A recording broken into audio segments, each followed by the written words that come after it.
in.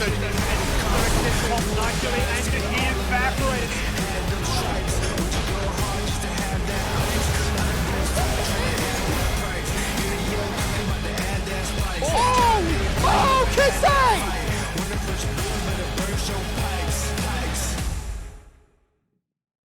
Ladies and gentlemen, welcome back to the LCO delivered by Menulog. Kitty, what's that say?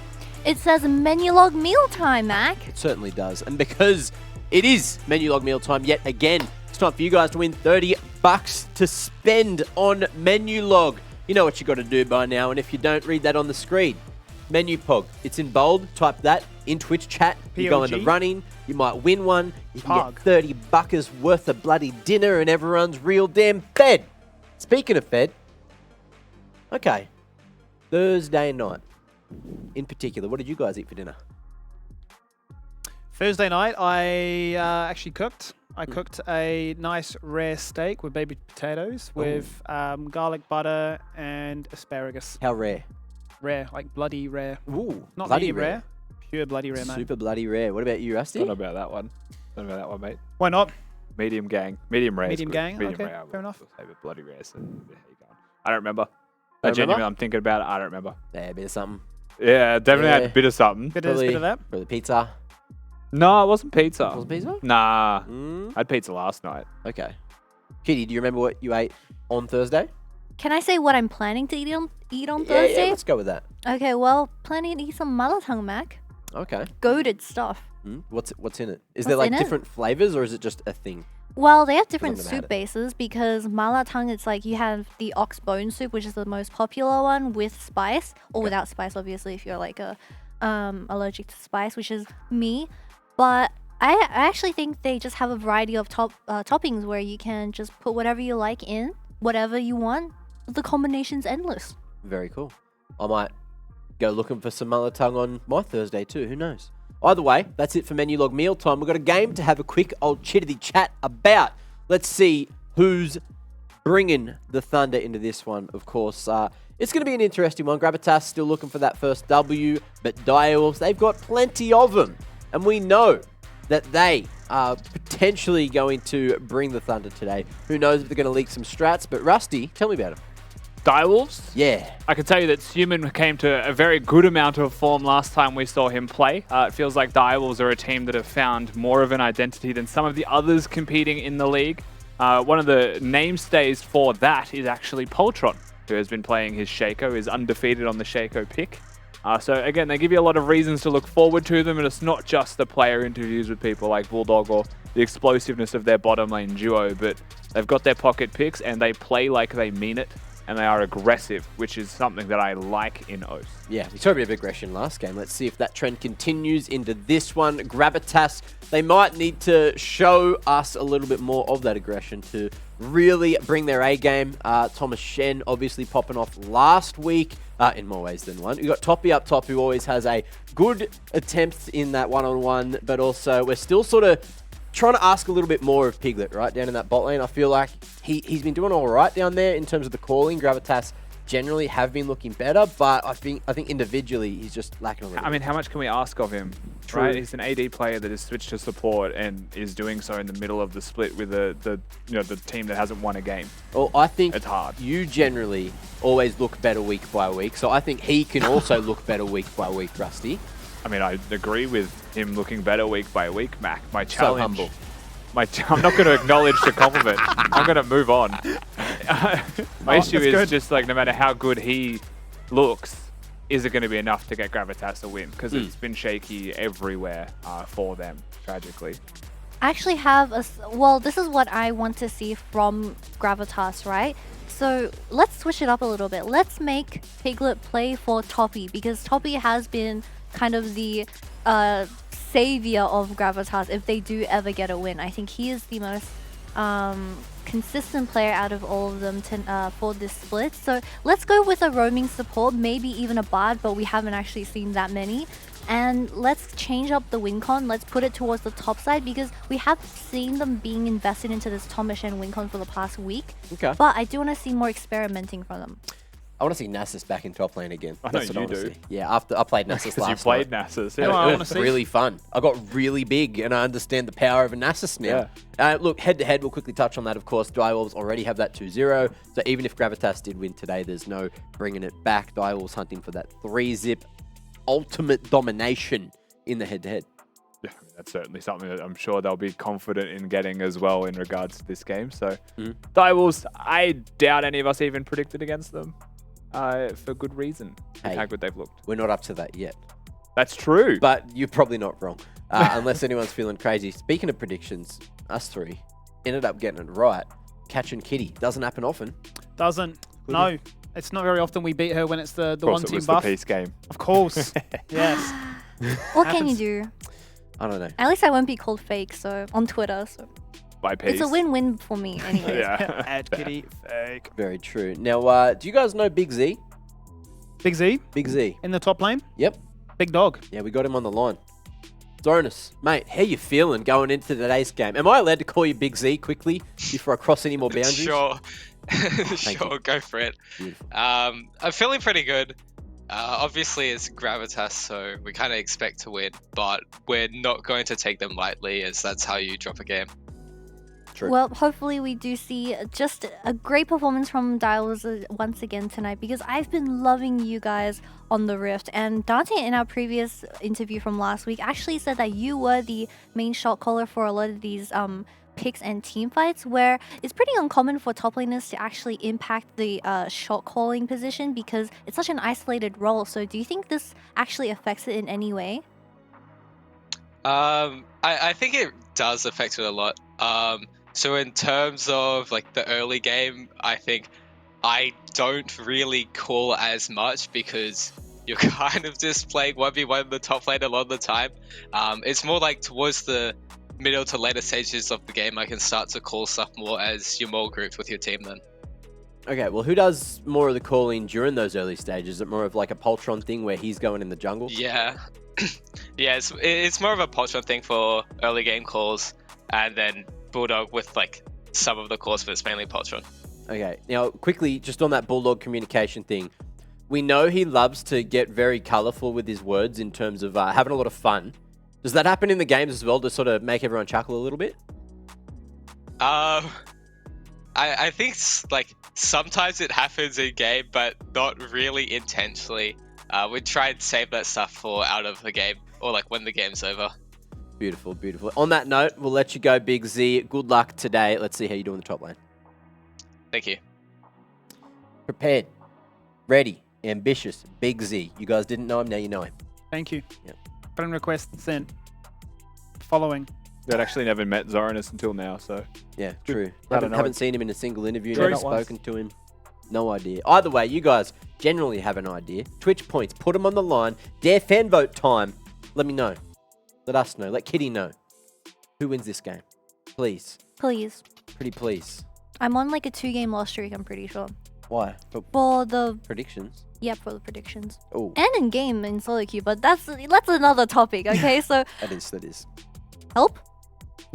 Please show us the predictions. Let's have a look at the Direwolves. predictions. Let's see if Kitty can get off the loss streak. Oh, Maybe. Well, you've gone with the favourites again, but we all have this time because I feel like this is one of those games where the favourites are more heavily favoured than last game where it was like 55-45% of fair. This one you're looking at a 95-5 only because of recency bias, only because of track record.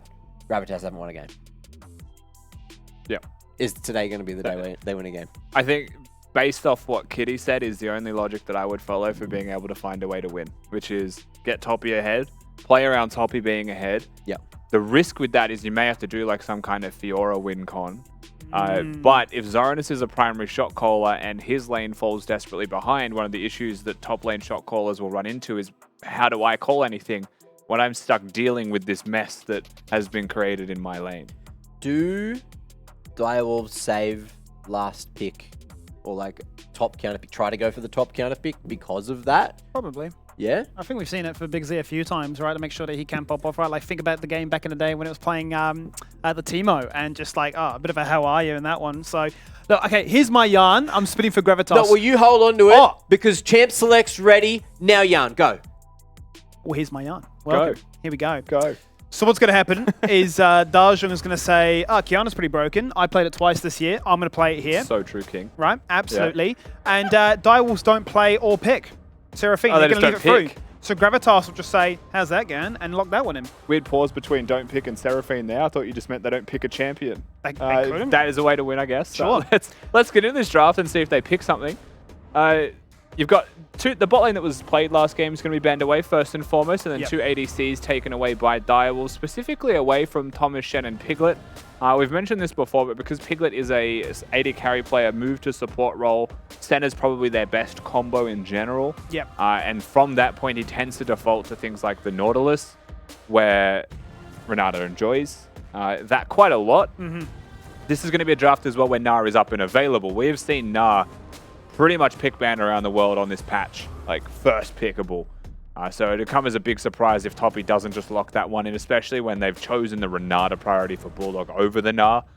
The question is where they choose to go from here, Skimmy, because you can't really take away a Kalista or a Twitch or anything like that away from a Renata combo. You just have to kind of match it the best way that you possibly can. So you could respond with like a Jinx Lulu, but they have Dajong, they have Sylas, and they've said this is what we want. Yeah, he's one of the individuals, right, that will literally lock it in regardless of seeing what champion's ults he can look to steal away. He's a big advocate for the champion. Obviously, Shaco taxes had also been paid as well. Big Poltron, a few little buffs to the champion. Suman also is one of the few players that has a predictable champion pool that every single one of them Sylas is happy into more often than not, right? Like you pick the Ahri.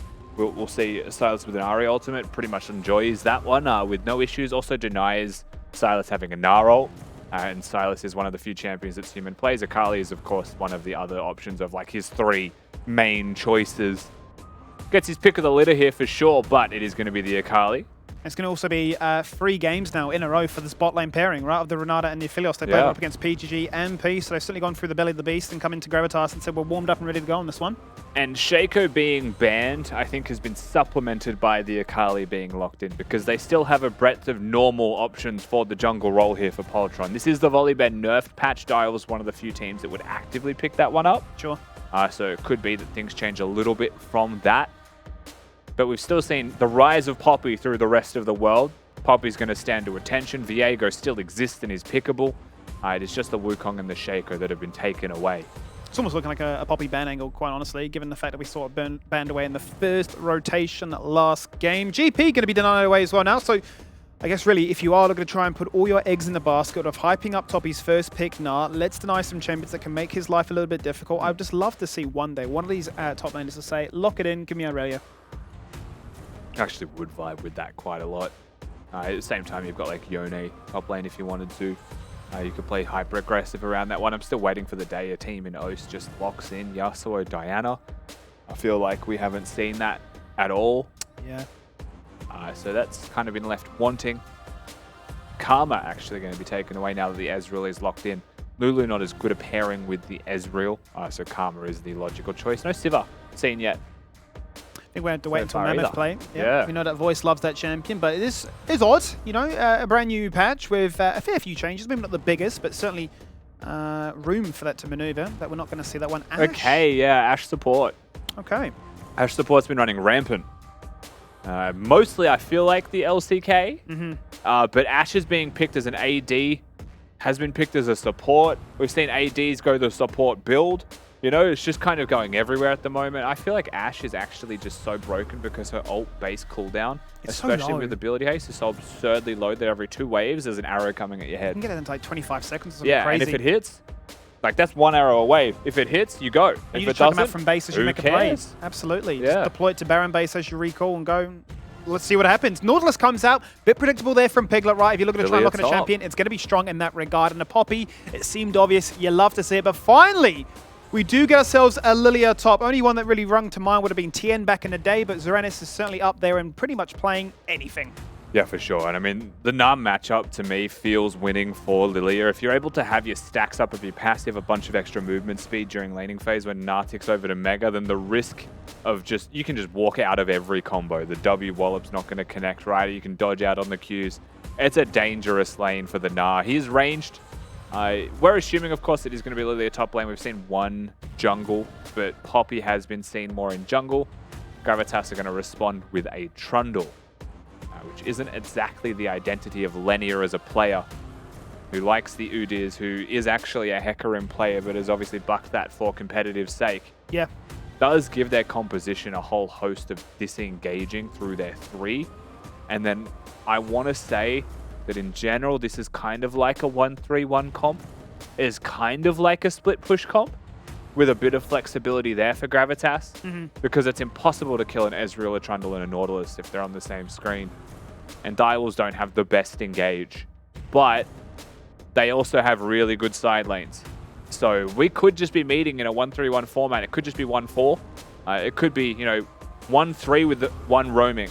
It's certainly possible that you get a lot more flexibility here from both of these drafts. It's not straight up team fighting at all. Certainly your mid and top laners will be keen to have a bit of a biff in a 1v1 format, so I wouldn't be too surprised if the game did descend into that setup, but it is almost funny, I suppose, to see the return of Trundle, because it felt almost synonymous with Gravitas as a brand for such a long time, especially when nobody was auto-filling in the jungle position. It was just like, lock me in, Trundle, I just chuck a pillar at level 3 in mid lane, we see what happens, and usually it resulted in a kill. So comfort really for the identity of the team as a whole. Yeah. And hopefully it gives them, the winning chance they need to try and really challenge Direwolves. And I think without a doubt, you need to be aggressive early. You need to find those leads early if you are Gravitas. So you just suffer at the hands of Direwolves and their unbridled confidence when it comes to making those plays. Definitely got my sights set on Toppy's Gnar in particular to see what he can achieve, because it feels like a volatile matchup to say the least. And meanwhile, bot lane feels like it's a bit more scaling. So it's these solo lane is how these junglers get involved. Poppy, one of the few Hex Flash junglers that has more unique gank pathings, unique level 1 plays as well. If you've been watching the LCK, you've seen a couple of wacky things happen. Definitely, the world is Poppy's oyster.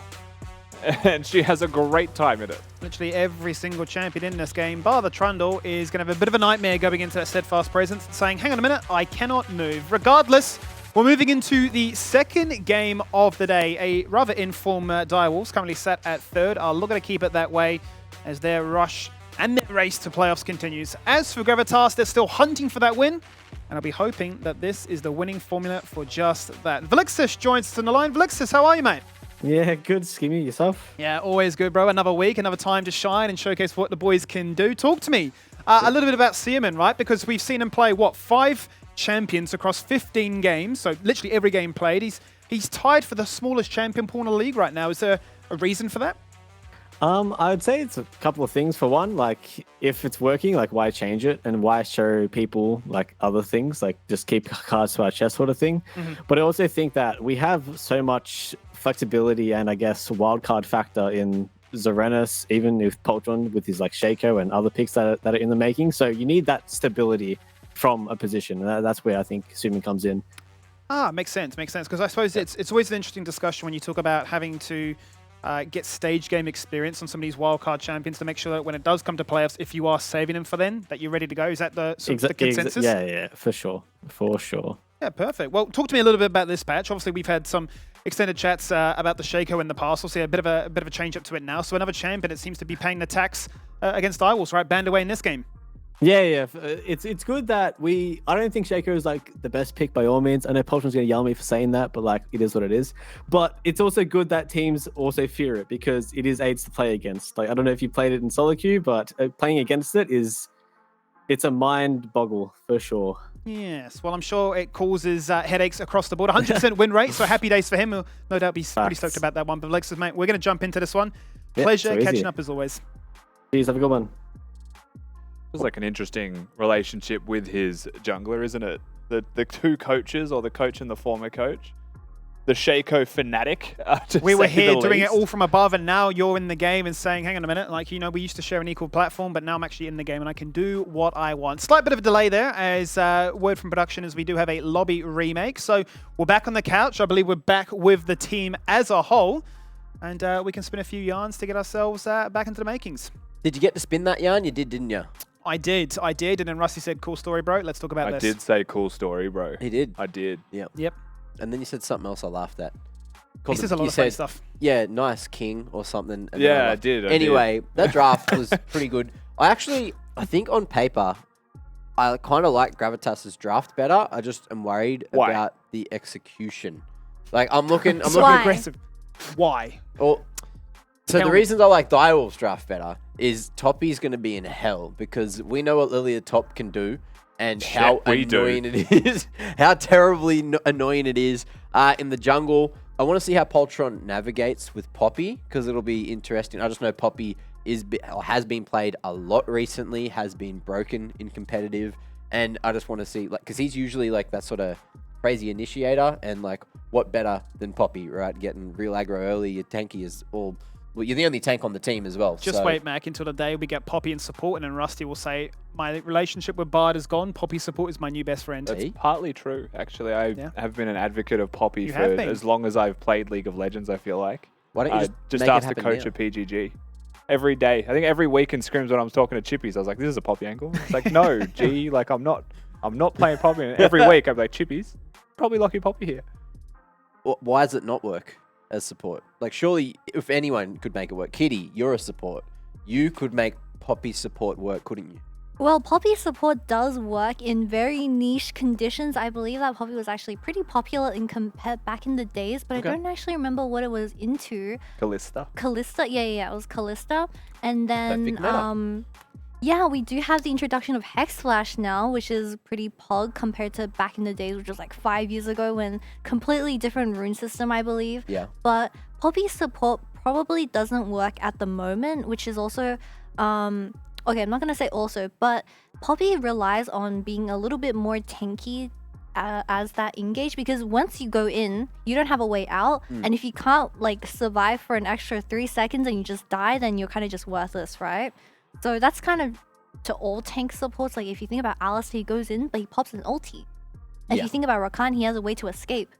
So a lot of those champions just are designed to be support players, where Poppy is kind of forced in there, in my opinion. So I do want to see Poppy support into Callista. I think it's really like strong.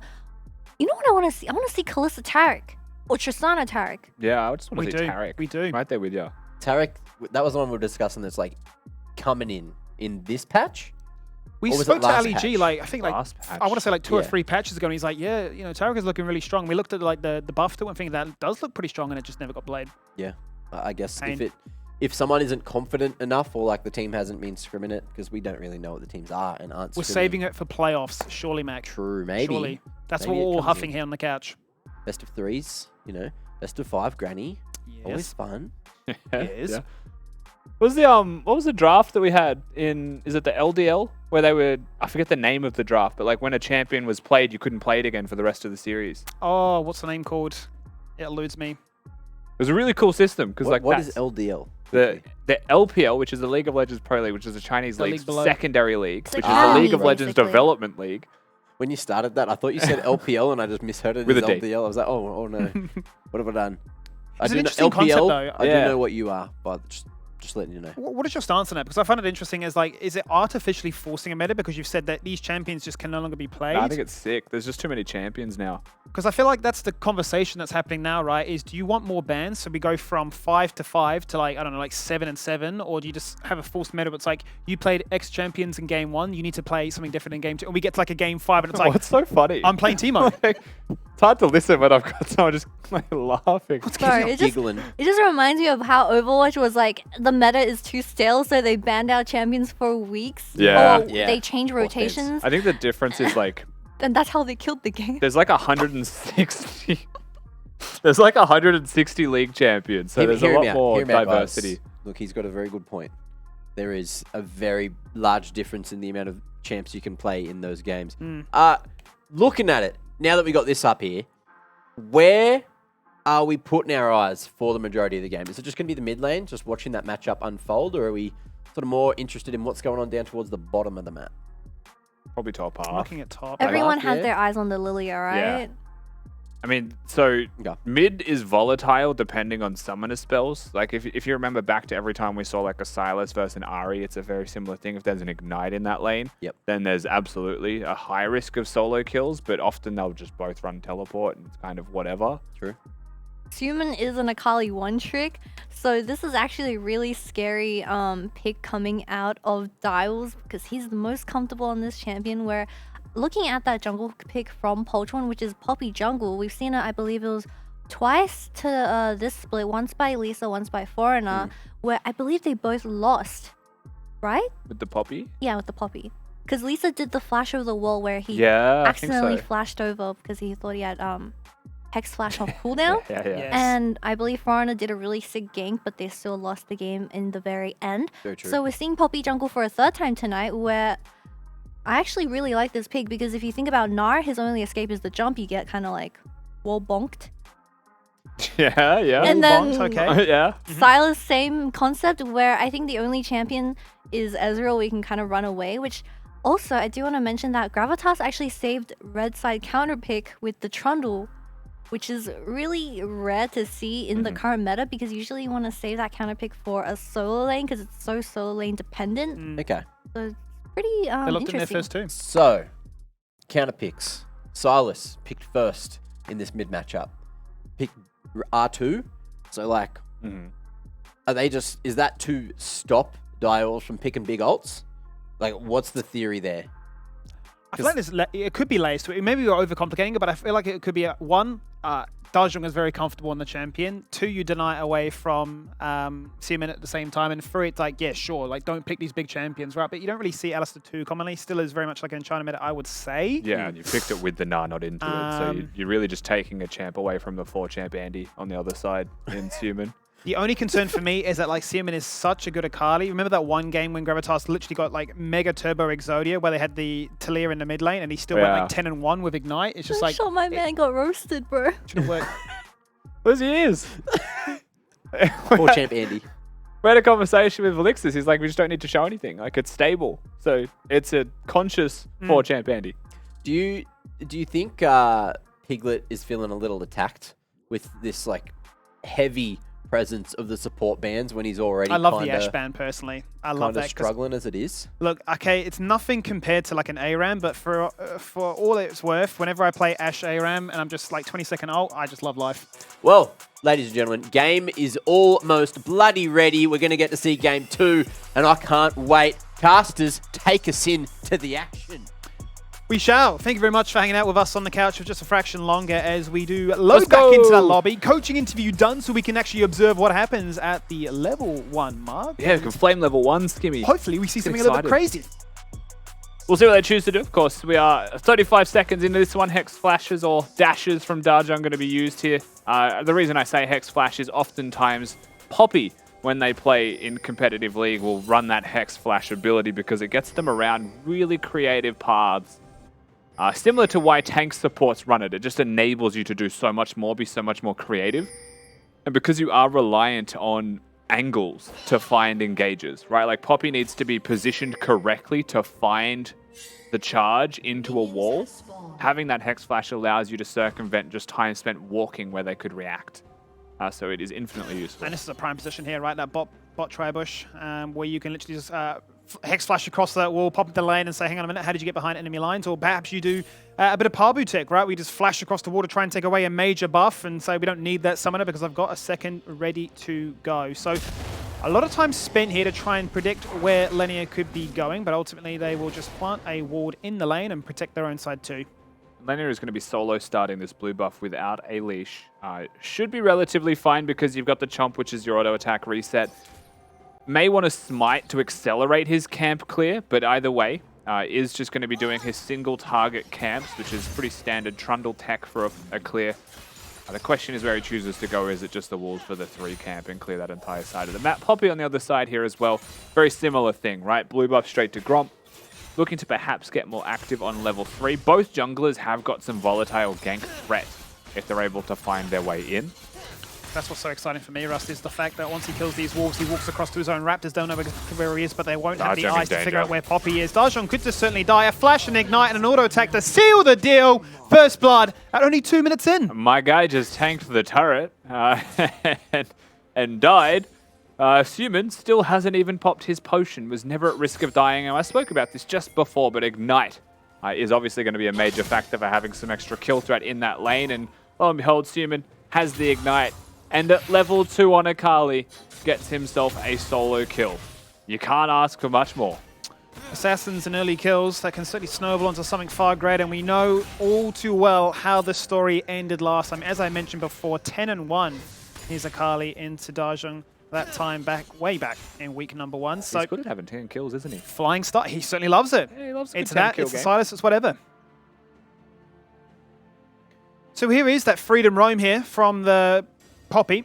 Knowing Yeah. well and truly where the Trundle is. Realizes, well, this side has been cleared. So he's definitely cleared out this side, and I have all the room to do whatever I like now. Yeah, just had a bit of time, right? Actually does reveal himself by hitting that Scryer's Bloom because it shows on the map for everybody, regardless of vision. Dajong actually moving down to see if he could steal away that Scuttle. There is no smite for Poltron, so it was certainly possible, but there's no camps here either. And really, junglers are just gaining information, but while it looks like they've gained nothing, what they've realistically gained is confirmation, right? They both now know that the opposing jungler has started solo at blue. They have now moved to the other side of the map, so you can see pings at the red, pings at the Krugs. They know very well where each other are, and it's from this point where things have to get more creative and move around the map. I guess the first point of note here as well for top lane while we're looking at it is that Zoranus has had a reset, so it looks like Toppy's doing really well for himself, and he is. Zoranus gets the base for free. Not many champions in League in top lane can match the push of Ililia. And Poltron, he is bottom. He's looking for it. The Gravitum's going to go out. That's a nice jump in. The steadfast presence. Where are you going? Straight to the afterlife. And Piglet is down, and Dante picks it up. And a big core piece of the Poppy tech is not to be afraid to flash very early on. Zoranus hunting. Minina, very killable. Yeah, he flashes for it. The bop on his head. He flashes it out. One that would be lethal. I think the passive alone with the dot would have been certainly very close. Corrupting Potion active. That's a lot of damage. If that W connects from Zoranus in the sweet spot, that damage alone, oh, you feel robbed. Doesn't stop the base, but still has control of the wave. And like we said, pushes hard, but also duels incredibly well. Lilia top, absolute nightmare. Run Conqueror, press Q, such a low cooldown. You gain movement speed, you gain sustain in your skirmishes, as well as the scaling damage, which is bonkers.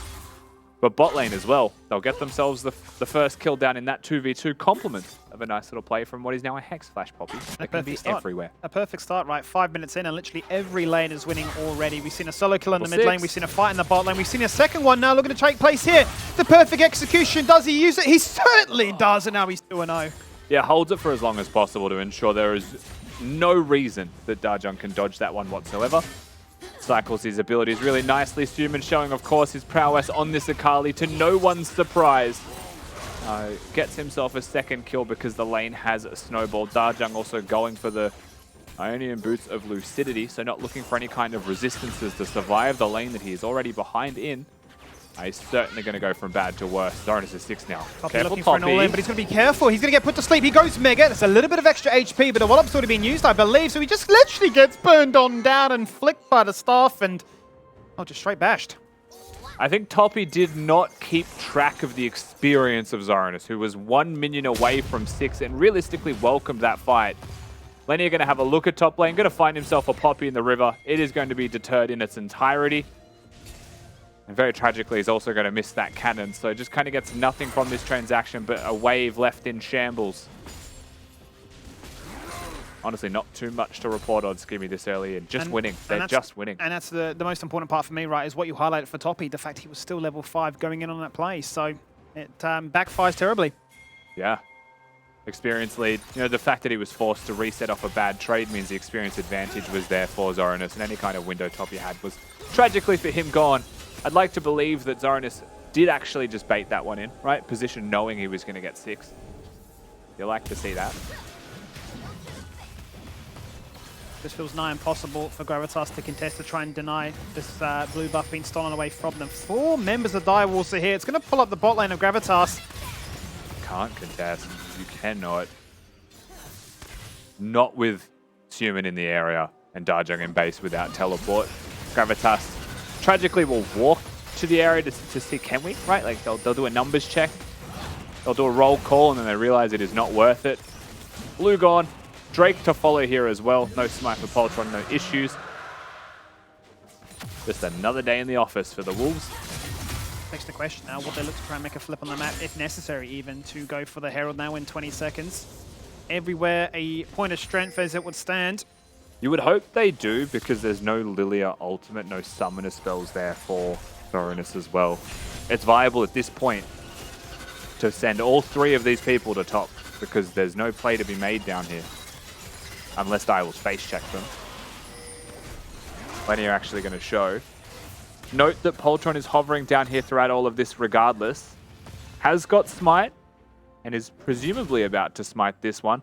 Lenia hasn't finished his jungle quest, so Poltron perhaps unaware, nice. but a 450 smite versus 900. Lenia was never winning and is instead just doing circles at the red buff. And he's nicely juggled the aggro of that red buff as well, right? Literally just pulling out a leash range, charging it back in, and denying Linear any kind of counteract on that play. Still really waiting for that first gank of the game for the Trundle. It may just all come down to this fantastic tracking with the vision. And so there is going to be no flips for the Herald so far. I would expect the Direwolves will look towards that one, because if lanes stay stable, they stay as they are, Poppy can solo it. You would expect very easily. Sumin will have constant first move from mid, just because he has constant kill threat. Like mentioned, Dajang has not gone for resistances and is just copping a beating. No matter how many points you have in that W, you're just going to lose trades to constant 5-point strikes. Lenia too far behind.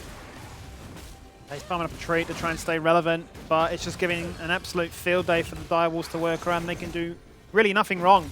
They can farm, they can get kills, and they can take every objective that this map has to offer. Piglet has reset and run straight mid. Level 6 is there, so a depth charge utilized. He's going to rock up to this Herald Pit and realize it's already gone. Going to have to settle for just denying a control ward instead. Yeah, and seems like no intent to contest from Gravitas, right? The fact that you're just throwing a Nautilus in there, even face checking that Akali could have been risky, but is level 6. Again, because there's a delay towards the Herald being done, support's got to stay an extra wave in bottom lane, so they do actually have their ultimates. They're not going to be hitting it on spawn. However, too much priority in mid, too much priority in top lane, and the ability to move to assist means that it's a pipe dream to even consider contesting, as Krug Goblin #1 will commence his duties. Such is the sacred right of a top laner, to steal from your jungler at all times. And miss a wave potentially if he continues to do them. Just. There we go. Well, at least he's going to lose a turret plate in the process. You know, Lily is one of the loudest and I would say most annoying champions in the game. Doesn't stop making noises. There's a few of them. Whenever you run out of your max stacks of your passive, she sneezes. Talks constantly. Yeah. Very early on, learned to mute those audio cues, because they certainly got to me. Ultra may need to flash the wall to help Dante. They've just abandoned their AD. He's just gone. No Bulldog, no protection, no nothing. Can he answer back with anything? The turret's going to try and ramp up as much as it can. Dajang with a stolen baseball bat doesn't hit anything. It's a bit of an airball. There's the hostile takeover. Lennius is going to walk out that one. Thomas Shen cops the turret shot, and then a follow-up afterwards as Poltron is ever so fast. Look at him go with the bailout. There's the wraparound Simon flashing into action. He's removed to mid laner, and now he's taking your jungler to... Dobby's been given a sock. They didn't want everybody, apparently. A rare lifeline afforded here. They've sent the Nautilus away as a message to, I would say, the reinforcements, but there really is just Toppy. So they'll get the turret regardless. Direwolves, well and truly a commanding force in this game, will get themselves the outer turret. Bot lane, first turret of the game. 11 minutes into this one. It is only 4,000 gold. It almost feels like an infinitely larger number. But they just have so much control. Such an uphill battle to try and recover from now. And that feels, I'm sure, ever so deflating to be on the receiving end of it as to, okay, well, what do we look at next? What is our go-to play? Because we started off and it feels this is a great play. Dante on his own. Yeah, actually does hit the 3-man route though with the Gravitas, so buys a lot of time. Human, if he had E here, could very easily use E1, and then no matter what happens with the Poppy ultimate, you will be able to follow. Which is what I was actually waiting for with the dive that followed up here from Human, right? Because if he hits his E onto Piglet, who gets ulted away, he actually follows, but it misses. Yeah. Literally milliseconds away from traveling through pretty much space and time. And note that, yeah, if he throws him away, that Akali is coming the whole distance. We've seen a few of those plays, I think. TF Like last year, yeah. Yeah, things like that. Kali and TF as definitely a classic matchup in competitive. Well, regardless, we find ourselves only 13 minutes in now with that major gold lead, and 2 dragons to the name now, so the map transforms. X-Tech Soul up for grabs. The Andrew's now purchased also by Zerenis, which makes those trading patterns even nastier. Linear just trying to get what he can desperately at this point. Thomas Shen taking the blue buff from his own jungler just before Direwolves can get in there to steal that one away. And about to find Zoranus potentially was that Trundle, but is able to use the Hex Gates to get himself out to safety. Another chain sword here for Poltron. Seems like this is going to be the new build of the day. As noted earlier, it is something that we have seen. We'll watch what happens here with this skirmish. Toppy jumps forwards, uses the Mega Gnar ultimate, and then dies. Oh, actually doesn't. I assumed it was going to be a flash Q, so that was actually really well done by Toppy to time it, knowing that the flash was coming. Hugely well done. Ends up baiting Zoranus in, just assumed Toppy would have died there. Because it was a mistake on the get-go just to get a reset in. Gets punished, but is able to pull out a Houdini act. Certainly did. Bit of a magic trick, and the team is there to make sure that they will find something from that one. Dodge are going to try and clean up that wave. And they're going to try and clean up their chances in this game. As we check in now with the total gold, and no surprise that Seaman really is leaps and bounds ahead. But good news for Gravitas, Thomas Shen is up there. One man and one dream. Trinity Force going to be done now for Thomas Shen also. But can he deal with all of the damage his opponents will have running at him? One is an assassin with a Night Harvester and Ignite. Lenya in a whole lot of trouble. Certainly is. Nowhere to go this time. And he's going to be feasted upon by the Poppy, which is now 2 kills to its name. There is that Chempunk sword once again, because why not? What a valuable item it is. Efficiency through the roof. And you said it already, the Night Harvester. It's not going to be the Protobelt this time. He wants the multi-kills. He's got the burst. Certainly does. I don't think it's a big deal to have the ability haste so much from this item as well. It's more all of the rest of the stats that it can now provide to you is quite valuable. Where other items, which is why, for example, Protobelt was so good, is the Mythic passive giving flat magic pen is just valuable for the rest of your build. Also does mean you're not going to have a tool to pop like a Banshee's Veil. But I don't think he really minds. There's 2 Akalis coming face to face. Well, it's a perfect execution to try and disengage away from harm. That is the Ignite going on top of his head. Everfrost burnt nice and early. Darjon forced to try and run away, but Seaman in the Shroud, waiting for his energy to regen. Oh. Jumps into a Nautilus and says, that's not where I want to be. And that's twice now Gravitas have perfectly baited. Yeah, Seaman's just feeling himself, goes for a montage moment. I mean, yes, that was a bait, but that was also quite simply Gravitas saying, this Akali is on one. Let's go get him. And lo and behold, he does die. Dial's now going to do themselves as the Rift Herald, however. Consider this a trade, all things considered. But it's going to be fine, though. Given the fact that they did get a kill and traded out for the Heralds. Linear is searching for more, having used the Hex Gates, but realizes this entire quadrant of the jungle has been cleared, and that really does feel bad. Zoranus with ult, I am surprised that wasn't an ult there. The lilting lullaby, or la la la la, as... Not again. Good times. If you know, you know. If you certainly do know. Just a little bit worried about where the rest of the team is, right? Note that Direwolves obviously were on the map doing Herald. The loud scream of Shelly signifies that to Gravitas as well, so you would assume that they were all bottom side if they're not visible. So better safe than sorry. Not this time.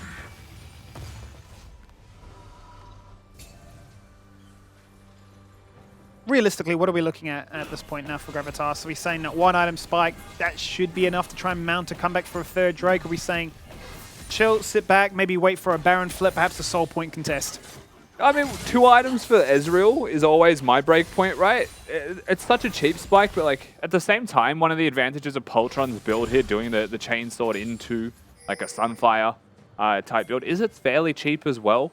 And so they kind of match cheap spikes with cheap spikes. Lilia only needs 1 AP item, and from here on, it's just nice to haves. And Akali is snowballed, right? 2 full items done, and Sork Shoes, flat magic pen, going crazy. What is it that Gravitas can get in this game that gives them an in? There's probably no worlds that Toppy just wins the side now. And I don't think Darjung does either. kind of just have to catch them slipping at an objective, I think, realistically. It seems to be the classic. Probably just like at a Baron. Well, yeah, that's what I was saying. It seems to be like the classic get back in control, or get out of jail free card, if you will, or perhaps just, you know, farming these montage plays that players are trying to make when they have bounties and are very, very strong.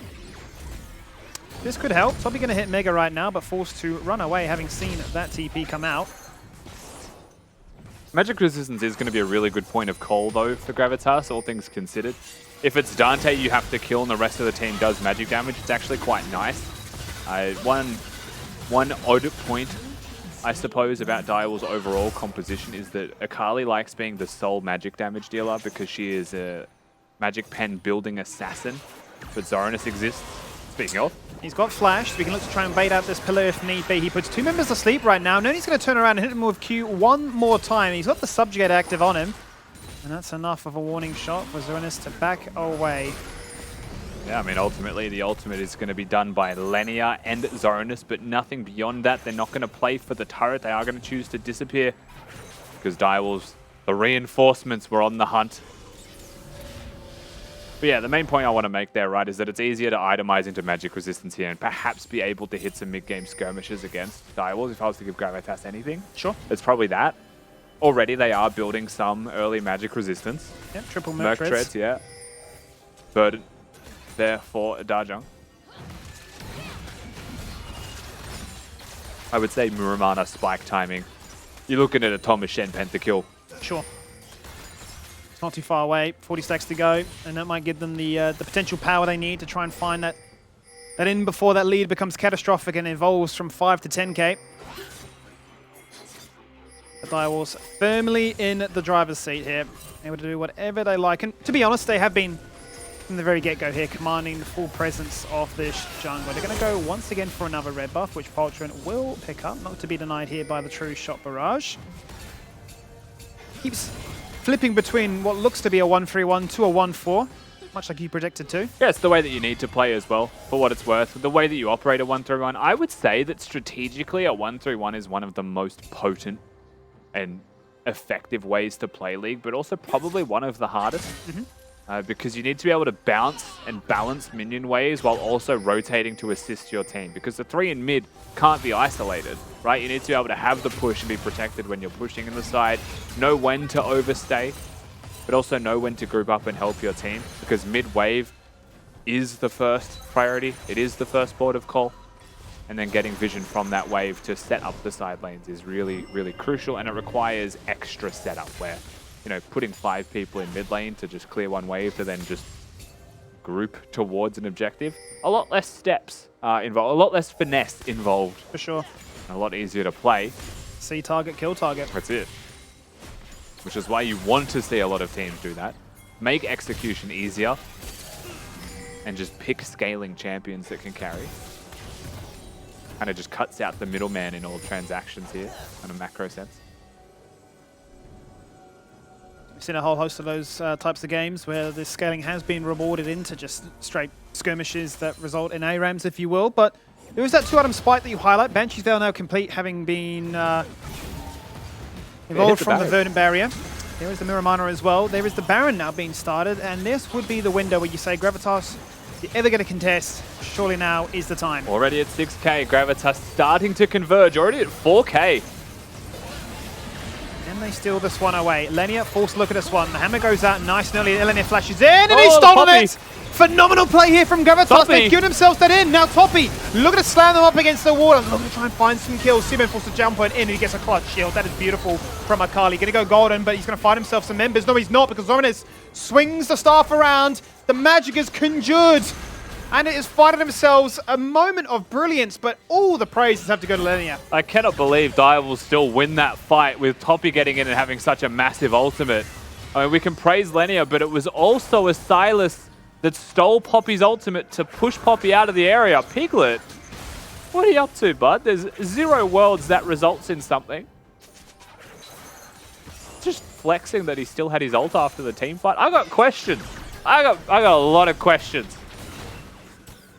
What I do know is that Gravitas got a Baron. They did get a Baron. Happy days for them. Let's run it back one more time. So Dajung is the person to look at here, right? Steals Poltron's ult, charges the Heli Poppy, knocks him out, flash over the wall, Lenia steals that away. There was no actual smite contest. Toppy, huge Mega Gnar ultimate. Piglet got knocked away, didn't he, by the Poppy ult? That was what happened to him. So I can understand why he wasn't in the fight. I'm just not sure why he ulted after. So close, though, for Toppy actually finding more kills with that one. I believe the stopwatch was yeah. still active when the boulder went out to try and claim those very low members. Regardless, Brought in from Gravitas. Gravitas will still have at least 2 Baron buffs to try and work with. They just teleported one of them towards the team, though. Toppy, 0 stacks on his Narbar.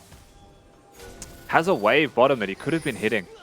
Has a wave mid that he can hit before the Drake, but it's going to be too late. Yeah. And now it is. Really, the entire team just knocked away. True Shot Barrage goes across, but that was a pipe dream. And yes, you stole on the Baron, but you won't steal the soul. 4 Drakes back-to-back for Direwolves. And again, it's very easy to... We've looked at Gravitas the past week, maybe week and a half, and seen a lot of positives. Dajung in a 1v1 here as well. So he's in a 1v1 right now, and are we going to see a very similar fate go out where he gets collapsed upon by the entirety of Gravitas? This time, he used that perfect execution to just run away, having Dajung use the hostile takeover to try and bait out his position.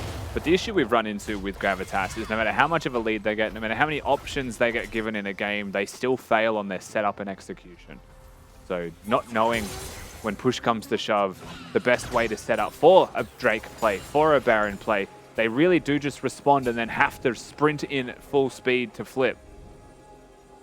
It's just not going to work. And there's like, eventually, the stars will align, right? There's a 1% chance it works every time you do it. Maybe you succeed 2-3 times in a row and you get a win. But that's not really what we're all hoping to see, right? That's not what you're banking on.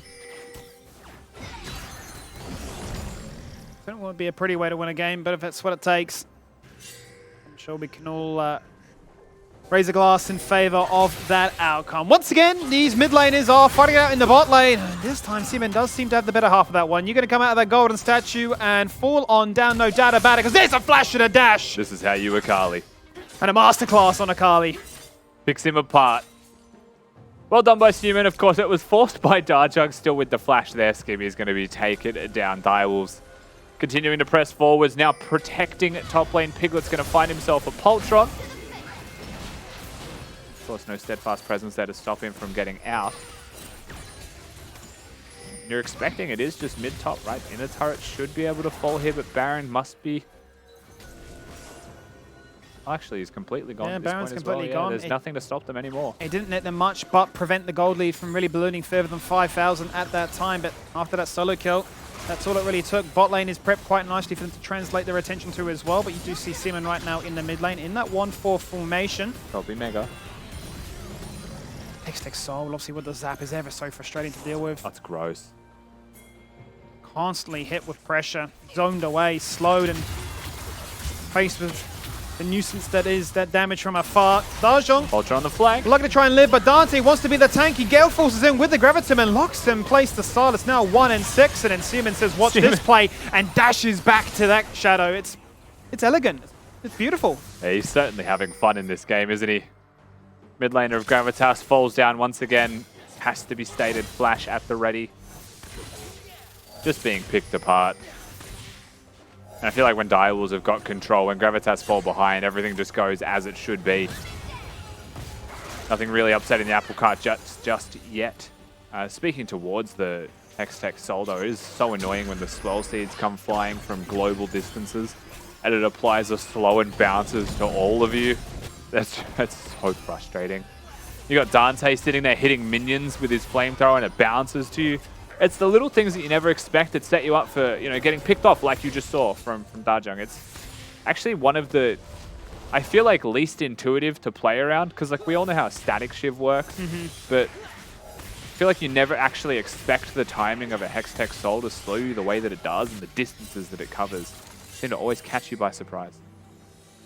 So the interactions that you mentioned would be very hard to look to try and contest and mount a defense when the pressure, as we saw there from Direwolves, was collapsing upon 2 lanes at once.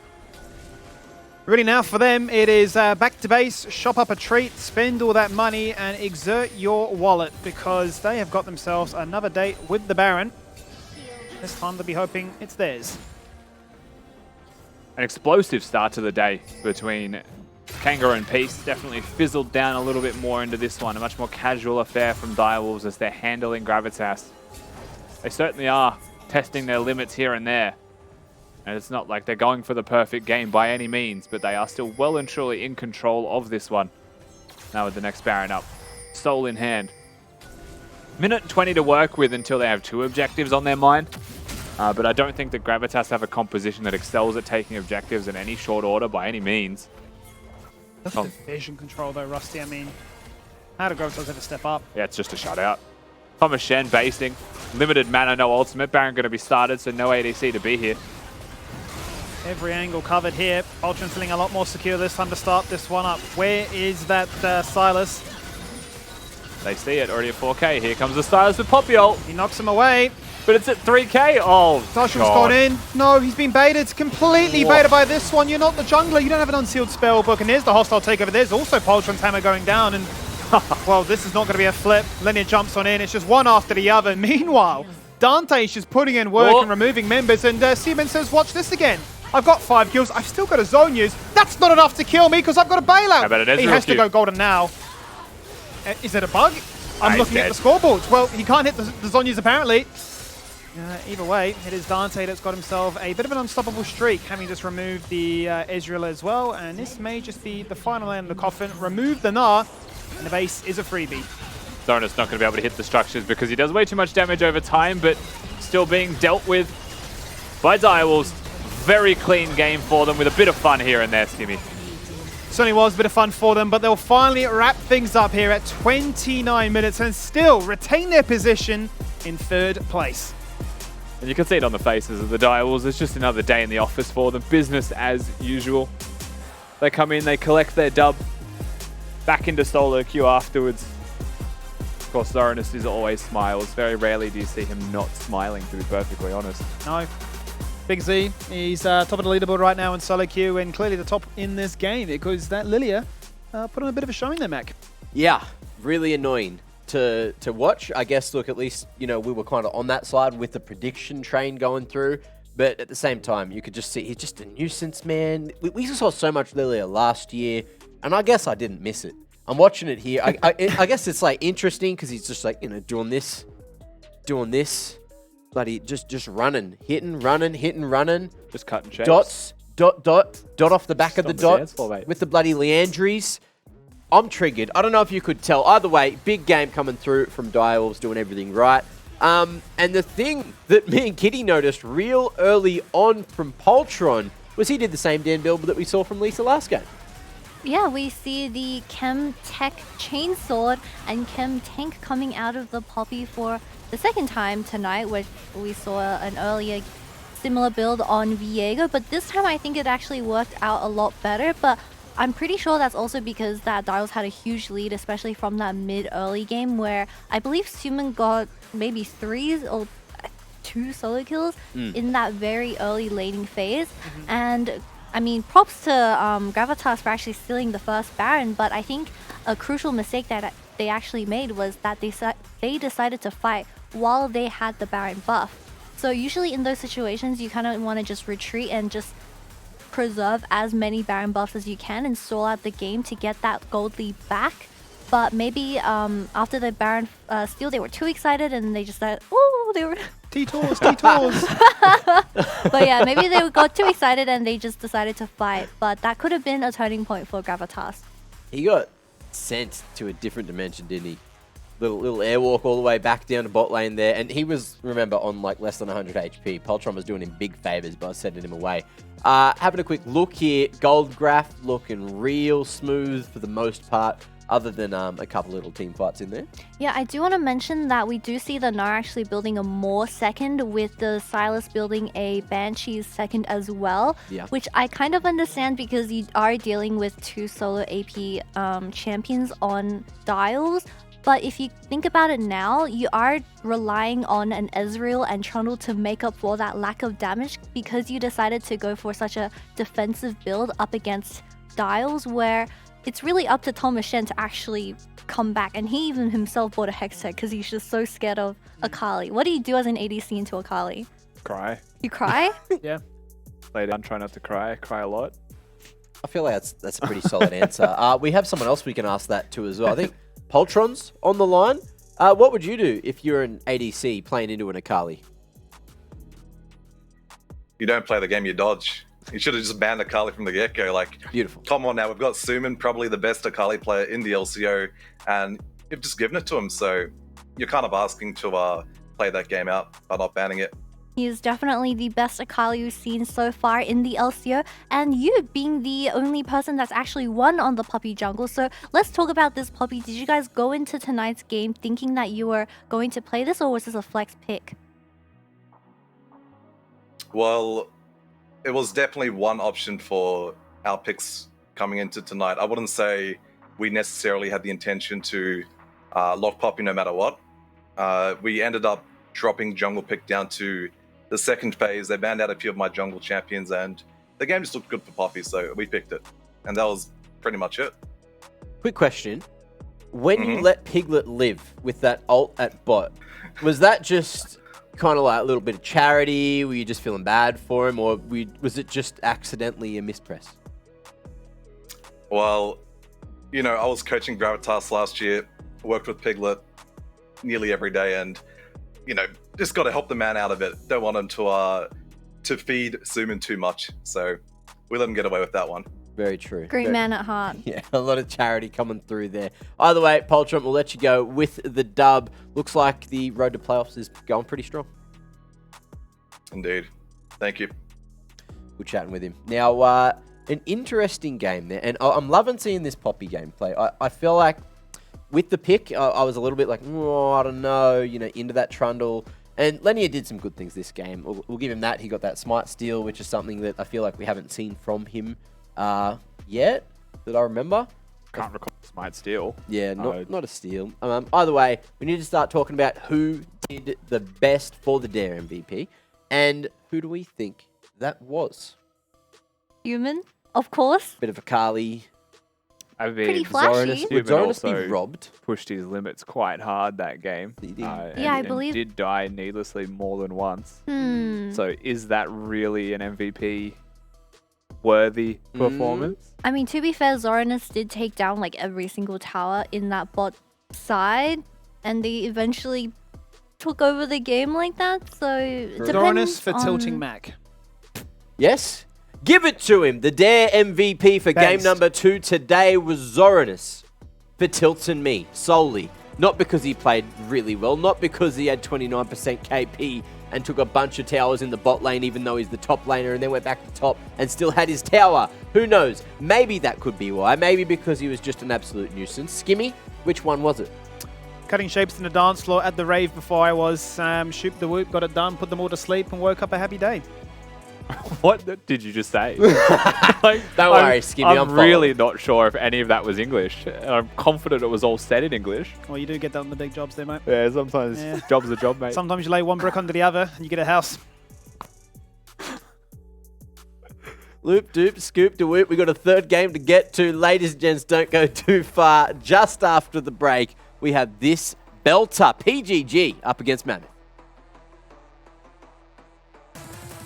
And exert your wallet, because a stolen baseball bat doesn't hit anything. It's a bit of an airball. There's the hostile takeover. Lenius is going to walk out that one. Thomas Shen cops the turret shot, and then a follow-up afterwards as Poltron is ever so fast. Look at him go with the bailout. There's the wraparound Simon flashing into action. He's removed to mid laner, and now he's taking your jungler to... Hey, look, menu bomb. Let's just jump on in and see how it bloody Okay. works, shall we? Yeah. This is going to be very tough. Ali G. That looks like Ali G, Oh, yeah. I was thinking that, but I was thinking maybe someone else. Looks like his haircut. Damn, Okay, okay, guys, well, okay, Skimmy just sick. wins because he was in there.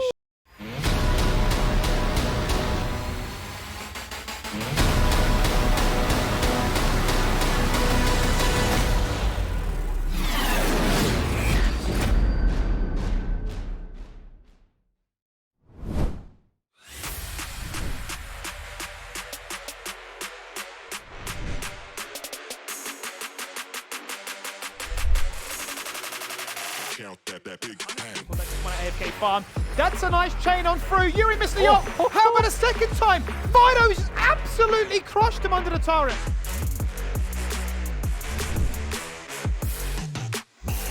Vision, they missed everything, but in he goes. He doesn't use the flash just yet. They're looking for the kill, but Violet just turns around. He's got the ultimate. Lightning Storm is there. He's got a flash, and they cleanse, but under no pressure to ever burn it. Piglet jumps in, removes Guncrone from the equation. Violet just answers back and says it's a little bit free. I'm looking at a 1v3 right now. The rain set, can he find a Thomas Shen? Do it! A flash forward of a shutdown. You can die for the calls.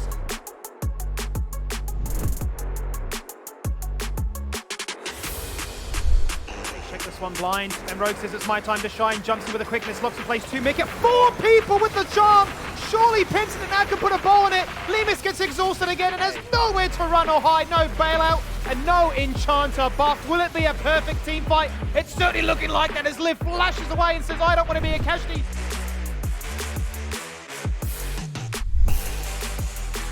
They're going. Well, in they jump, starts off with Valador right now. Oh no, it's all got on top of Arthur. That's not what you want to see. He spikes the Baron for a little bit of life, but it's not enough to put an Aladoric seeming to be the focus right now. Chiefs are split apart. Tapoon's going to take out one. The rocket doesn't connect. He leaps into action to find a second, and Rusty, that's what he's going to get. Now going to get a third. Foreigner's only now going to come back to try and showcase what he can do, but he don't mess with the Korean demon that is Tapoon. A triple kill for his Nar.